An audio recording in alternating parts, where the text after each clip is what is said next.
How to host a webinar on Zoom. Hi everyone, welcome to today's tutorial. In this tutorial, I'll show you how you can host a webinar on Zoom. So if this is your question, ensure you watch this video to the end. Alright, now the first step is by logging into the Zoom account. Once you're logged in using any medium of your choice, you'll be brought to the home page. On this home page, by the top left corner, you'll see the Zoom logo, and next to it you'll see products, solutions, resources, plans and pricing, schedule, join, etc.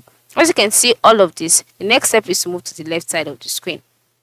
By the left side of the screen, you'll see some options like home, profile, meetings, webinars, phone, personal contacts, personal devices, etc. Just go ahead and click on webinars. Okay.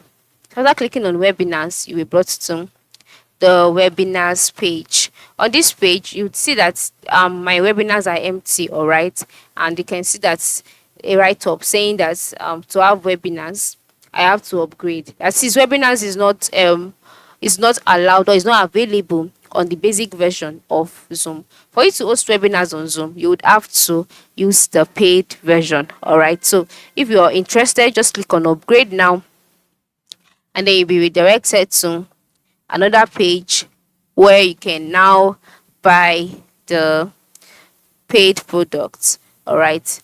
You can see the products here. You can see Zoom webinars. You can see the amounts to pay. And once you're interested, once you see that you can get it, now you can see that there is the annual payment, there is the 1 month, there is the monthly. Okay. And then you can now click on continue, and from there check out, pay, and then you'll be able to host webinars on Zoom. So that is how it works. Thanks for watching and have a nice day.